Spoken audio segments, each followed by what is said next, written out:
السلام عليكم اصدقائي الناس اللي كيتفرجوا فينا في هذه القناه بزاف في العيون.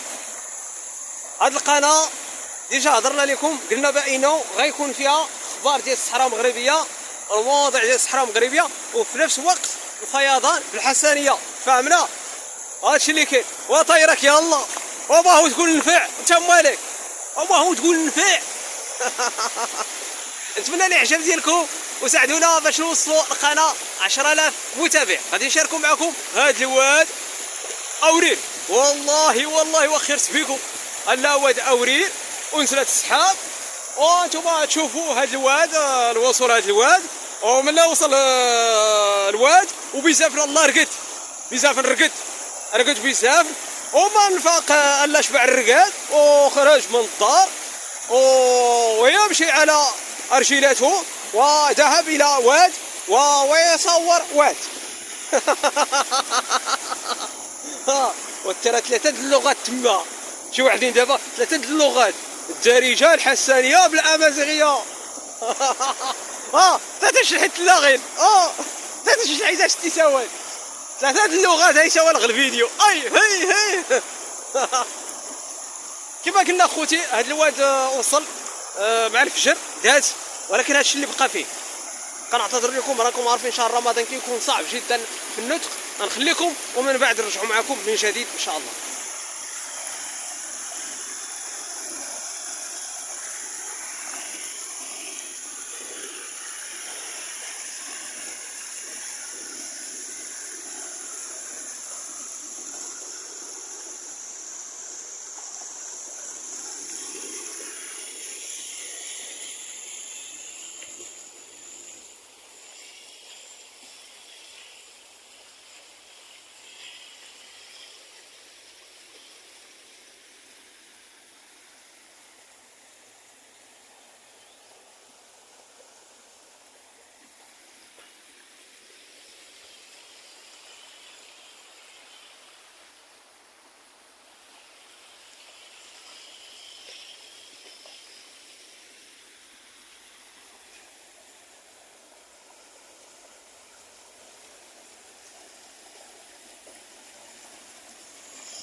شكرا بزاف الناس اللي كيدعمونا، شكرا لكم بزاف. دائما بعد اسئله كيفاش النجاح، وبزافنا راكم عارفين معروف بالفيضان، بزاف كيفاش دار البوس الفيضان. فهمنا؟ اذا دائما بزاف كيدير الفيضان كيعرف ليه. دابا بزاف كيخدم كيعرف سر النجاح في الفيضان، كيعرف هو كيعرف كيفاش ينجح. فهمتيني؟ دابا بحال شي واحد كيعرف لواحد الحاجه، مثلا الفرق كبير بين القباص والسباغ. هذا كيدير القبص وهذا كيدير الصباغه، الفرق كبير. بحال هذيك الطريقه. تحياتي.